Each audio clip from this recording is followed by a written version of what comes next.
irmãos da Igreja Batista Moriá e amigos que nos assistem através do nosso canal no YouTube. Estou aqui para convidá-los para participarmos juntos de mais um culto de louvor e adoração e reflexão da palavra de Deus nesta noite.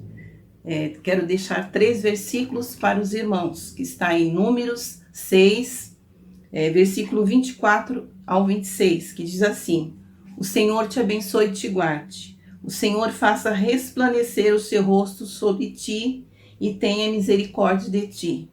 O Senhor sobre ti levanta o seu rosto e te dê a paz. Amém? Um culto abençoado para todos nós.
Domingo à noite, a Irene, ao encerrar o culto, falou um versículo que gravou no meu coração. E eu saí pensando sobre ele e hoje eu queria falar exatamente sobre ele. Ele encontra-se em Isaías 43, 25, que diz: Eu mesmo sou o que apago as tuas transgressões, por amor de mim, e dos seus pecados não me lembro. Então, irmão, que bênção, a gente, a partir do momento que nós recebemos Jesus como Salvador e reconhecemos, Deus apaga todos os nossos pecados. Nós temos uma vida nova. Isso é muito bom. Então, por isso que o slogan da nossa igreja que diz um pouco mais, um pouco melhor a cada dia, é que nós devemos ter consciência disso e sermos melhores cristãos, para que Deus se agrade da nossa vida espiritual. A vida passada passou, nós começamos uma vida nova. Então, vamos pensar nisso e vamos orar. Senhor Deus e Pai, é maravilhoso saber que os erros que cometemos no passado, quando não tínhamos consciência de quão miserável pecador éramos, o Senhor apagou todos e nos deu uma vida para reconhecermos, começarmos a partir dali. E nós te agradecemos por isso. Senhor, perdoa o nosso pecado, abençoa a nossa igreja, dá consciência a cada um de nós, abençoa nossos pastores, que muitos fazem por nós. Dá saúde a eles, abençoa nossos irmãos em Cristo, as pessoas que não têm quem ore por eles. Tira essa pandemia, Senhor, para que possamos ter nossos cultos pela manhã. Te agradeço por esse privilégio de ser chamado seu filho por doação. Muito obrigado por tudo. Perdoa nossos pecados. Em nome de Jesus. Amém.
Queridos irmãos e amigos da Igreja Evangélica Batista Moriá, nesta noite eu gostaria de falar sobre o tema Jesus, a perfeita salvação.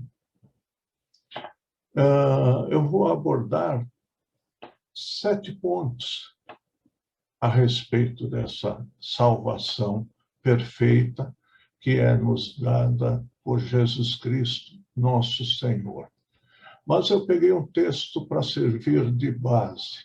E esse texto está escrito assim: portanto, assim como por uma só ofensa veio o juízo sobre todos os homens para a condenação, assim também, por um só ato de justiça, veio a graça sobre todos os homens para justificação e vida. O primeiro ponto que eu gostaria de abordar com os irmãos é uma afirmação brilhante. Nós vamos correr o texto do capítulo 5 da carta de Paulo aos Romanos.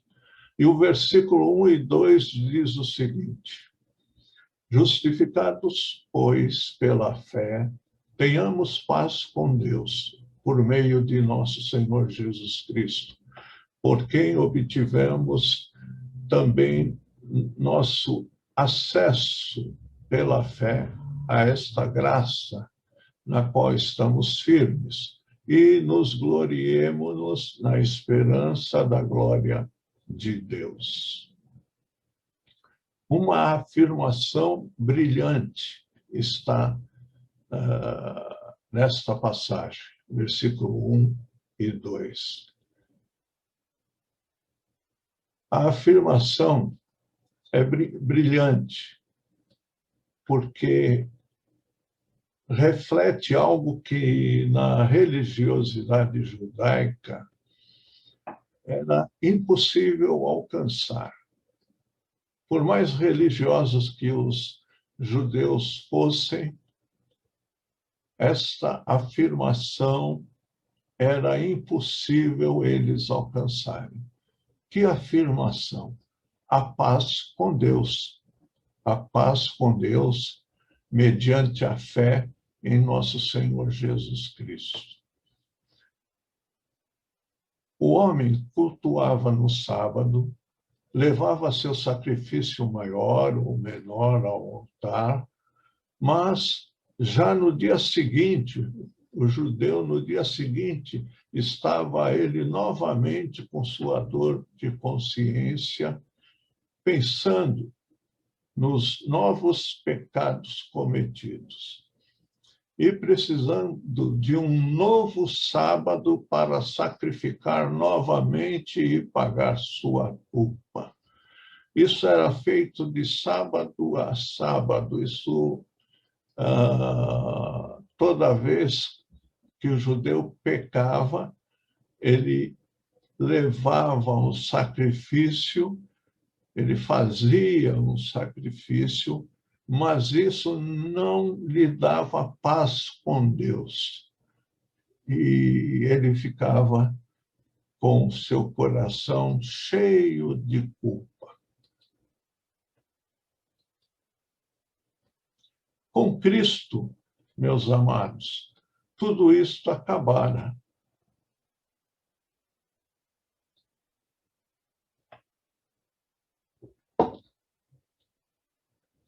Crendo em Jesus, de uma vez por todas, seus pecados, meus pecados, estavam pagos.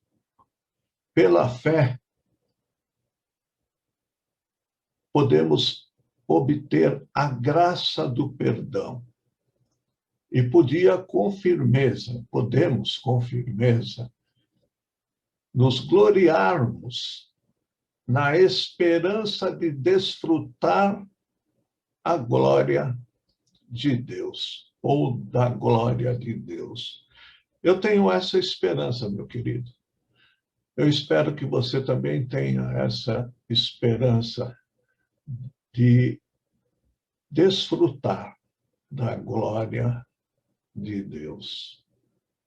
O segundo ponto é que é uma gradação de antagonismo. Versículo 3 a 6 diz assim: e não somente isso, mas também gloriemo-nos nas tribulações, sabendo que a tribulação produz a perseverança, e a perseverança a experiência, e a experiência a esperança. E a esperança não desaponta, porquanto o amor de Deus está derramado em nossos corações pelo Espírito Santo que nos foi dado.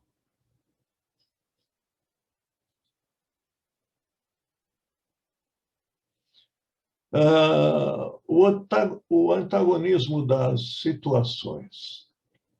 Quanto mais difícil, mais firme e sólida a reação do cristão, do crente. Vejam, queridos, que sequência maravilhosa tem nesses versículos que lemos, de 3 a 6. A tribulação produz perseverança. A perseverança produz experiência.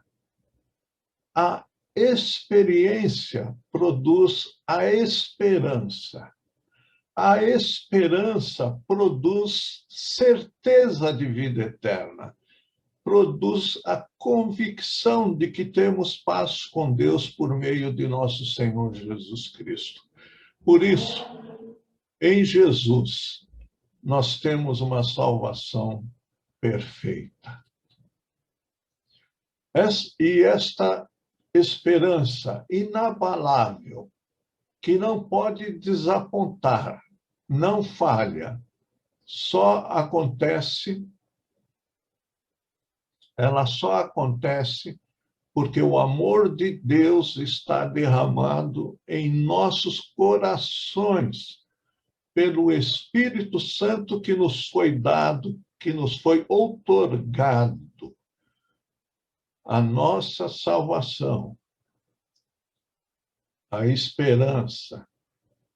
nossa esperança é inabalável, porque temos em nossos corações o Espírito Santo que nos foi dado por Deus. O terceiro ponto é um argumento lógico. Isso é do versículo 7 ao versículo 9. Diz assim: porque dificilmente haverá quem morra por um justo, pois poderá ser que pelo homem bondoso alguém ouse a morrer. Sem dúvida, meus amados, é raro alguém que dê a sua vida por outro, mesmo que este seja merecedor. É difícil, é muito difícil.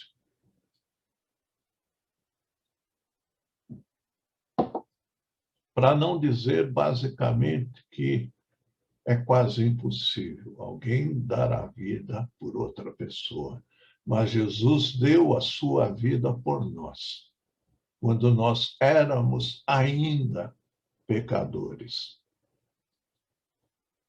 A lógica do argumento continua logo abaixo no versículo 8. Mas Deus prova o seu amor para conosco em que, quando éramos ainda pecadores, Cristo morreu por nós. Este é um versículo maravilhoso, é um versículo marcante da obra salvadora do Filho, da obra salvadora de Jesus Cristo. Ele se deu por nós, ele se entregou por nós, quando sequer existíamos. Ele deu a vida dele por nós.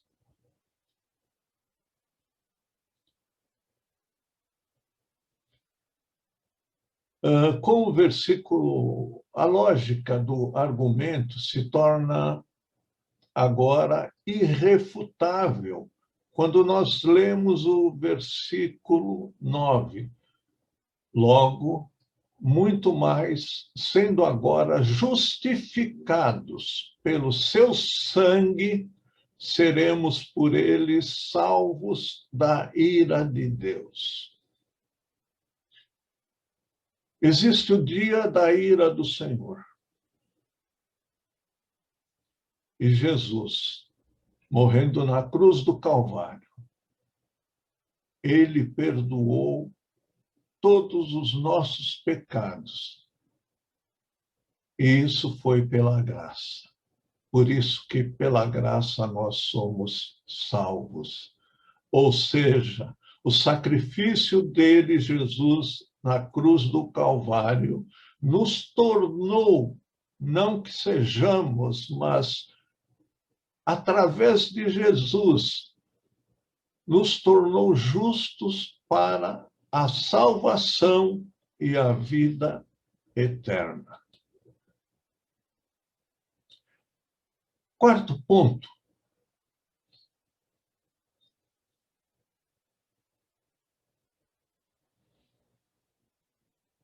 O quarto ponto é um arremate filosófico. Versículo 10 e 11. Para completar a argumentação lógica que vem fazendo Paulo pronunciar uma espécie de sofisma, entre aspas, sofisma, uma forma de linguagem retórica aplicada nas discussões entre os seus antagonistas judeus, que gostavam deste tipo de debate. Especialmente quem gostava eram os fariseus.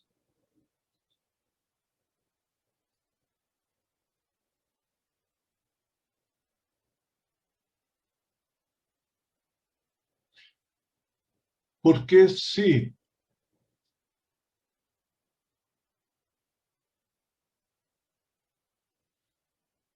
se nós, quando éramos inimigos, fomos reconciliados com Deus pela morte de seu Filho, muito mais, estando já reconciliados, seremos salvos pela sua vida. Salvos pela sua vida. Isto é, se fomos salvos quando não merecíamos, muito mais seremos salvos agora que cremos em Jesus Cristo como nosso Senhor, nosso Salvador. E para complementar o raciocínio, acrescenta um pouco mais abaixo. E não somente isso, mas também nos gloriamos em Deus por nosso Senhor Jesus Cristo, pelo qual agora temos recebido a reconciliação. Ou seja, meus queridos, não devemos viver apenas esperando a vida eterna, mas devemos, desde já, vivermos desfrutando dela, desfrutando da vida eterna. Nós temos paz com Deus, porque Jesus foi e é e será a nossa salvação perfeita, ou a nossa perfeita salvação. Quinto, a comparação. Aqui, do versículo 12 ao versículo 15, trava-se uma comparação entre Adão e Cristo. Paulo vai, então, apontar sobre a entrada do pecado no mundo e, com ele, a entrada da morte. Diz assim: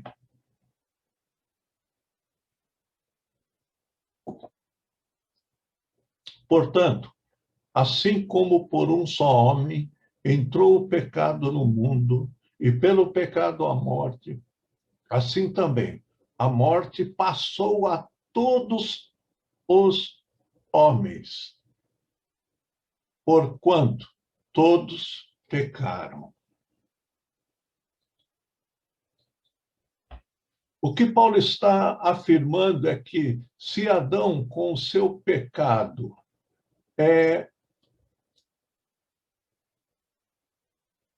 se Adão, pelo seu pecado, fez entrar a morte no mundo, a morte, as pessoas, a separação entre Deus e o homem, por uma só ofensa, fomos separados de Deus, mas, isso em Adão, mas em Jesus Cristo fomos reconciliados com Deus. E isso nos mostra, meus queridos, a superioridade da graça. Deus nos salvou porque Ele é gracioso. E essa graça maravilhosa de Deus tem nome, e o seu nome é Jesus Cristo. Versículo 16 a 18 mostra a superioridade da graça. Se a morte veio por uma ofensa apenas, isto é, em Adão, a salvação, o dom, veio para justificar muitos. Porque o juízo veio, na verdade, de uma só ofensa para a condenação, mas o dom gratuito, a graça, veio de muitas ofensas para justificação. A graça de Deus é muito maior que o pecado, é muito maior que os pecados. Enquanto o pecado leva à morte, a graça leva à vida. Olha lá, porque se pela ofensa de um só, a morte veio a reinar por esse Adão, muito mais os que receberam a abundância da graça e do dom da justiça reinarão em vida por um só, Jesus Cristo. Esse é o grande contraste. A morte veio por Adão, mas a graça veio por Jesus Cristo. E nós recebemos pela fé em seu nome, em Jesus Cristo. Enquanto o pecado leva à condenação, a graça de Cristo nos leva à justificação, um estado posicional e à vida. Olha o que está escrito. Portanto, assim como por uma só ofensa veio o juízo sobre todos os homens para condenação, assim também por um só ato de justiça, esse ato de justiça foi praticado por Jesus. Veio a graça sobre todos os homens para justificação e vida. Esta é uma grande diferença. O ponto 7.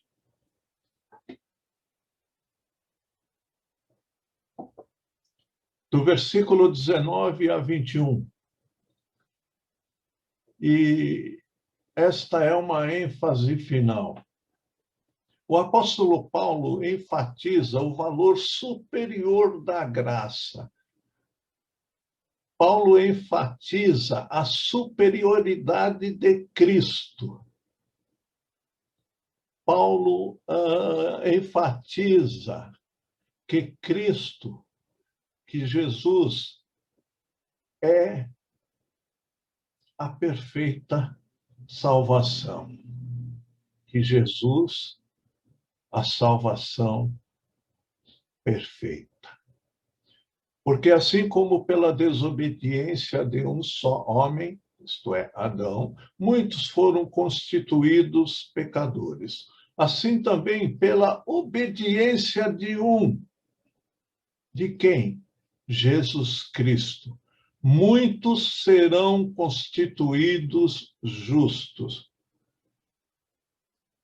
Adão trouxe a morte, Jesus trouxe a vida. Essa é a diferença. Não dá para ter dúvida quanto a isso.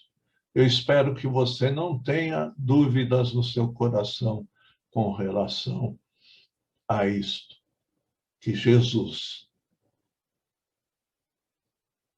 a perfeita salvação.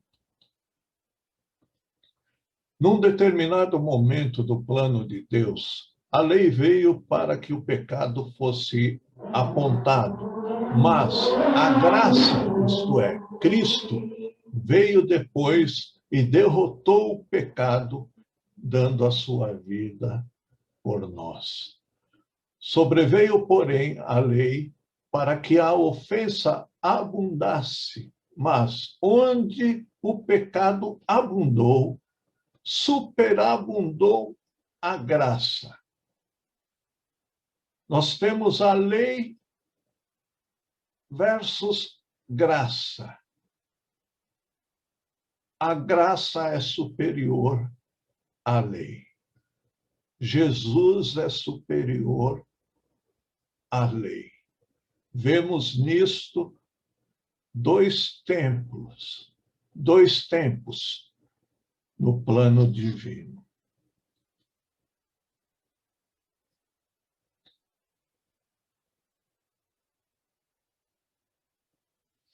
O apóstolo Paulo afirma, então, que o pecado reina para a morte, enquanto a graça reina para a vida.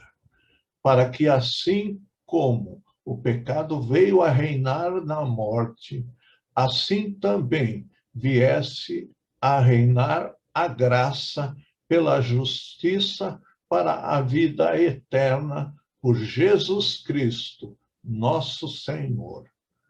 Pecado gera morte. A graça de Jesus gera vida.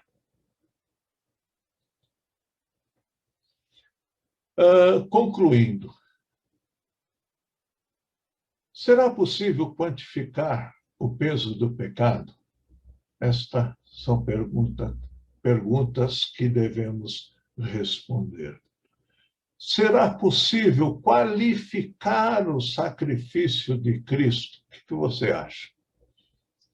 Diante disto, a justiça de Deus é perfeita. Como você enfrenta a tribulação? A tribulação, ela produz em você desânimo ou produz em você esperança? Você está seguro da salvação? Você está seguro que em Cristo você é salvo pela fé? Pela graça sois salvo, mediante a fé em Jesus Cristo. Este ponto eu gostaria que você refletisse, que você olhasse e visse, sentisse e enxergasse que Jesus é a nossa perfeita salvação. Que Deus nos abençoe. Que Deus abençoe os amados irmãos. Amém.